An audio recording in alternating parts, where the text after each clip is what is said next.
Hello friends, welcome back to my YouTube channel Ravi agent science. Friends, आज के इस lecture में हम UP triple C AGTA lecture series का लेक्चर 16 कंडक्ट करेंगे। और आज के इस लेक्चर में हम जो टॉपिक कवर करने वाले हैं, जो सिलेबस कवर करेंगे, वो सॉइल साइंस से रिलेटेड है, सॉइल फर्टिलिटी का टॉपिक है।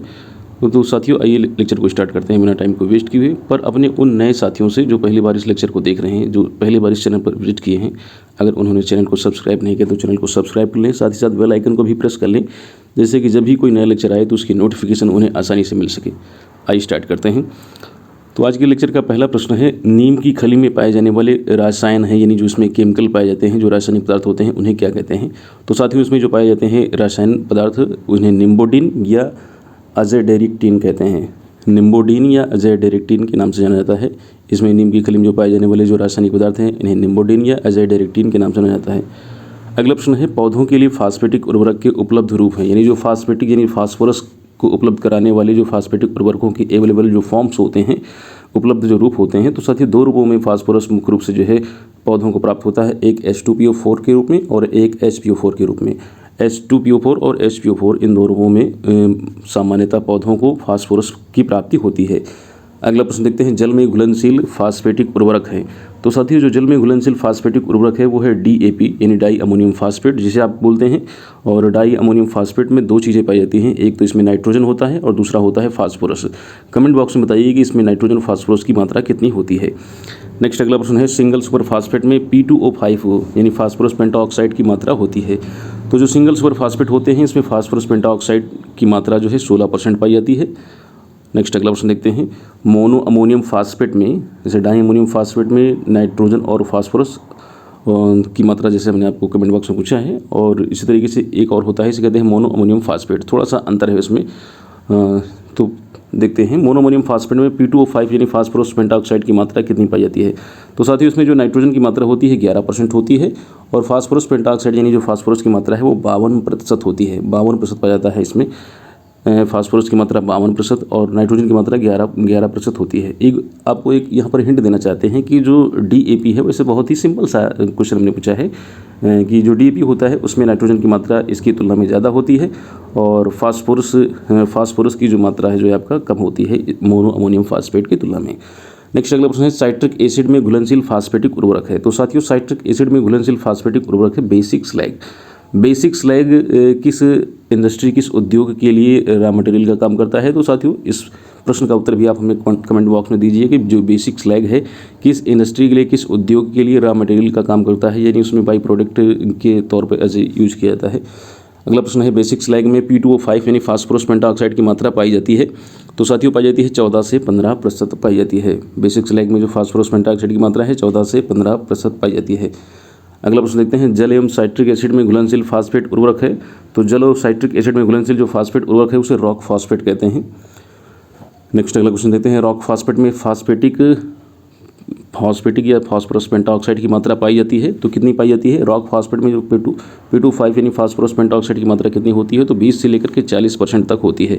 20 से 40% रॉक फास्फेट में फास्फोरस यानी P2O5 की मात्रा देखने को मिलती है, फास्फोरस पेंटाऑक्साइड की मात्रा देखने को मिलती है। नेक्स्ट अगला प्रश्न देखते हैं, बेसिक स्लैग में P2O5 की मात्रा पाई जाती है। तो बेसिक स्लैग जो है इसमें फास्फोरस पेंटाऑक्साइड की मात्रा कितनी होती है। तो 14 से 15% तक होती है। नेक्स्ट अगला प्रश्न है, रॉक फास्फेट एवं सल्फ्यूरिक एसिड की रासायनिक क्रिया से कौन से उर्वरक का निर्माण किया जाता है। तो रॉक फास्फेट और सल्फ्यूरिक एसिड, इनका आपस में रिएक्शन किया जाए, इनकी रासायनिक क्रिया की जाए तो इससे एक नए उर्वरक का निर्माण होता है। उसे क्या कहते हैं। तो साथियों, उसे कहते हैं single super phosphate. Single super phosphate SSP। Single super phosphate में कौन कौन से पोषक पदार्थ या कौन कौन से न्यूट्रिएंट्स होते हैं। इस प्रश्न का भी उत्तर कमेंट बॉक्स में जरूर बताइएगा। सिंगल सुपर फास्फेट जो है, सिंगल सुपर फास्फेट में कौन कौन से पोषक तत्व पाए जाते हैं। नेक्स्ट अगला प्रश्न है, मृदा संरचना को अच्छा बनाने में सहयोगी होते हैं। तो साथियों, जो सॉइल की जो टेक्सचर को सही बनाते हैं, अच्छा बनाते हैं, टेक्सचर क्या बोलेंगे, स्ट्रक्चर को बोलेंगे, मृदा संरचना यानी सॉइल स्ट्रक्चर को अच्छा बनाते हैं। तो साथियों, वो बनाते हैं फास्फेटिक उर्वरक। फास्फोरस वाले जो उर्वरक हैं, जो फास्फेटिक उर्वरक हैं, इनको आप सॉइल में यूज करते हैं, ठीक है। तो इससे जो सॉइल की जो स्ट्रक्चर होती है वो अच्छी हो जाती है, सॉइल स्ट्रक्चर को बेहतर बनाने का प्रयास करते हैं। अगला प्रश्न है, मृदा क्षमता वर्गीकरण में द्वितीय वर्ग का सूचक रंग होता है। तो मृदा क्षमता वर्गीकरण की जो सेकंड कैटेगरी है, जो द्वितीय वर्ग है, इसमें जो इंडिकेटर कलर होता है वो पीले रंग का दिखाई देता है, पीले रंग का सूचक रंग होता है। अगला प्रश्न है पौधे कौन से पोषक तत्वों को घटते क्रम में लेते हैं। तो इसमें जो प्रश्न का उत्तर हो जाएगा आयरन, उसके बाद मैग्नीज, आयरन को और उसके बाद मैग्नीज को घटते हुए क्रम में, ठीक है, आयरन और मैग्नीज। नेक्स्ट है गन्ने में पहला ब्लाइट किस पोषक तत्व की कमी से होता है। तो गन्ने में जो ब्लाइट नाम की जो समस्या है, जो रोग है, ये ब्लाइट किस पोषक तत्व की कमी से होता है, यानी तो डिसऑर्डर हो गया, तो मैग्नीज की कमी से देखने को मिलता है। ब्लाइट या ब्लाइट जो है गन्ने में जो देखने को मिलता है, एक प्रकार का डिसऑर्डर है, ये मैग्नीज की कमी से देखने को मिलता है। अगला प्रश्न देखते हैं कपास में टॉप सिकनेस का कारण है। तो साथियों कपास में जो टॉप सिकनेस का कारण है वो बोरोन की कमी है। बोरोन की कमी से टॉप सिकनेस जैसी समस्या उत्पन्न हो जाती है। नेक्स्ट अगला प्रश्न देखते हैं ए मान तकनीक संबंधित है। तो साथियों ए वैल्यू जो है, ए वैल्यू टेक्निक जो है, ये फास्फोरस से रिलेटेड एक वैल्यू होती है, ए वैल्यू, ए मान तकनीक। अगला नेक्स्ट प्रश्न है Ni यानी निकल तत्व पौधों के लिए उपयोगी किसने बताया। तो किसने बताया कि जो निकल तत्व है, एलिमेंट है, ये पौधों के लिए उपयोगी होता है। तो पीएच ब्राउन ने बताया था। पीएच ब्राउन ने बताया कि जो निकल है पौधों के लिए उपयोगी यूजफुल एलिमेंट है। नेक्स्ट अगला प्रश्न देखते हैं कौन से लाभदायक पोषक तत्व धान की गुणवत्ता बढ़ाते हैं। तो साथियों धान की गुणवत्ता बढ़ाने के लिए सिलिकॉन और सोडियम, ये जो है पोषक तत्व जो है इंपॉर्टेंट होते हैं। अगला प्रश्न देखते हैं भारत में पहला निर्मित रासायनिक उर्वरक है। तो साथियों भारत में पहला निर्मित रासायनिक उर्वरक सिंगल सुपर फास्फेट है, SSP है। सिंगल सुपर फास्फेट भारत में निर्मित पहला रासायनिक उर्वरक माना जाता है। नेक्स्ट अगला प्रश्न देखते हैं नाइट्रोजन एवं सल्फर तत्वों की आपूर्ति हेतु नया उर्वरक ग्रेड कौन सा आया है। तो नाइट्रोजन और सल्फर पोषक तत्वों की पूर्ति हेतु नया उर्वरक ग्रेड कौन सा आया। तो साथियों ये यूरिया गोल्ड नाम से आया है। यूरिया गोल्ड, इसमें नाइट्रोजन की मात्रा होती है 37% और सल्फर की मात्रा होती है आपका 17%। यूरिया गोल्ड में 37% नाइट्रोजन व 17% सल्फर की मात्रा देखने को मिलती है। अगला प्रश्न देखते हैं पोटेशियम क्लोराइड में K2O यानी पोटेशियम क्लोराइड में K2O का प्रतिशत होता है। तो पोटेशियम क्लोराइड में जो K2O की मात्रा होती है 60 से 62% तक देखी गई है। मृदा में किस आयन की गतिशील क्षमता सबसे अधिक होती है। तो पोटेशियम और क्लोरीन जो है आपका, ये जो आयन होते हैं इनकी गतिशील क्षमता सबसे ज़्यादा होती है। नेक्स्ट अगला प्रश्न देखते हैं पोटेशियम सल्फेट में पोटास का प्रतिशत मात्रा पाई जाती है। तो पोटेशियम सल्फेट में पोटास की जो प्रतिशत मात्रा होती है साथियों, वो होती है 48 से लेकर के 50% तक। 48 से 50% तक K2O की मात्रा देखी गई है। अगला प्रश्न देखते हैं मृदा में उपलब्ध पोटेशियम किस रूप में होता है। तो मृदा में जो पोटेशियम होता है पोटेशियम आयन के रूप में होता है। अगला प्रश्न देखते हैं रेशेदार फसलों में रेशे की मजबूती हेतु प्रयोग किया जाता है। रेशेदार फसल जो फाइबर क्रॉप्स होती हैं, हम चाहते हैं कि उसमें रेशे जो है मजबूत हों, तो इसके लिए प्रयोग किया जाता है, पोटेशियम का इस्तेमाल किया जाता है। पोटेशियम जो है फाइबर क्रॉप्स में फाइबर्स को स्ट्रेंथ करता है, मजबूत करता है। अगला प्रश्न देखेंगे फल सब्जी एवं अनाज वाली फसलों की गुणवत्ता बनाए रखने हेतु प्रयोग करते हैं। तो फल सब्जी एवं अनाज की गुणवत्ता यानी इसकी क्वालिटी को मेंटेन करने के लिए पोटेशियम का इस्तेमाल किया जाता है। नेक्स्ट अगला प्रश्न है म्यूरेट ऑफ पोटाश में पोटाश की मात्रा पाई जाती है। तो म्यूरेट ऑफ पोटाश में जो पोटाश की मात्रा होती है वो 60% तक होती है। अगला प्रश्न है पोटेशियम नाइट्रेट में K2O की मात्रा होती है। पोटेशियम नाइट्रेट में जो K2O की मात्रा होती है वो 44% होती है। कौन सा धनायन आसानी से अवशोषित हो जाता है। तो साथियों वो है आपका जो है पोटेशियम जो धनायन है ईजिली जो है आसानी से जो है ऑब्जर्व हो जाता है। नेक्स्ट अगला प्रश्न देखते हैं पौधों के लिए कितनी आवश्यक पोषक तत्वों की आवश्यकता होती है। तो पौधों के लिए 17 आवश्यक पोषक तत्वों की आवश्यकता होती है। पौधों के लिए जो पोषक तत्व आवश्यक होते हैं वो 17 होते हैं। अब इसी से रिलेटेड प्रश्न है कि किसने 16 पोषक तत्वों को आवश्यक कहा था। तो सबसे पहले 17 से पहले 16 की बात की गई थी।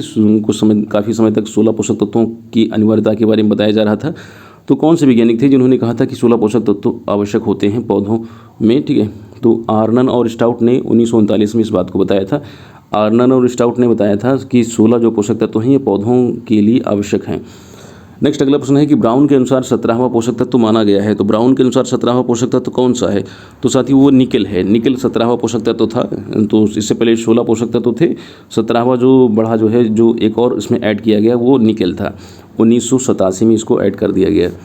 अगला प्रश्न है संरचनात्मक तत्व कौन कौन से होते हैं। तो स्ट्रक्चरल एलिमेंट जो संरचनात्मक तत्व होते हैं कौन कौन से हैं। तो साथियों वो है कार्बन है, हाइड्रोजन है और ऑक्सीजन है। कार्बन हाइड्रोजन ऑक्सीजन को स्ट्रक्चरल एलिमेंट कहते हैं, संरचनात्मक तत्व के नाम से जाना जाता है।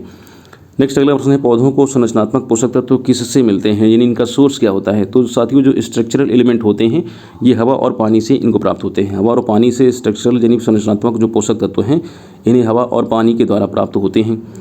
नेक्स्ट अगला प्रश्न देखा जाए तो पौधों का 95% जो भाग होता है वो निर्मित होता है। साथियों पौधों का जो 95% भाग होता है वो निर्मित होता है संरचनात्मक पोषक तत्वों से। संरचनात्मक जो स्ट्रक्चरल एलिमेंट होते हैं इनसे पौधों का 95% भाग जो है मैन्युफैक्चर्ड होता है, बना होता है, निर्मित होता है, बिल्ड होता है। अगला प्रश्न है कार्यकीय तत्व शब्द किसने दिया था? तो साथियों कार्यकीय तत्व शब्द दिया था डीजे निकोलस ने 1963 में दिया था। कार्यकीय तत्व शब्द जो है फिजियोलॉजिकल एलिमेंट कार्यकीय तत्व शब्द जो है दिया था डीजे निकोलस ने 1963 में दिया था। कार्यकीय तत्व यानी फिजियोलॉजिकल एलिमेंट कितने होते हैं? तो साथियों कार्यकीय तत्व यानी फिजियोलॉजिकल एलिमेंट होते हैं 20 होते हैं। कार्यकीय तत्व या फिजियोलॉजिकल एलिमेंट 20 होते हैं।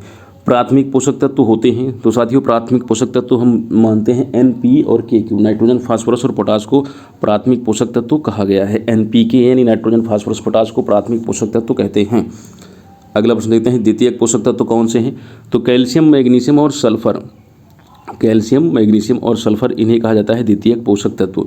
कैल्शियम, मैग्नीशियम और सल्फर को द्वितीयक पोषक तत्व कहा जाता है।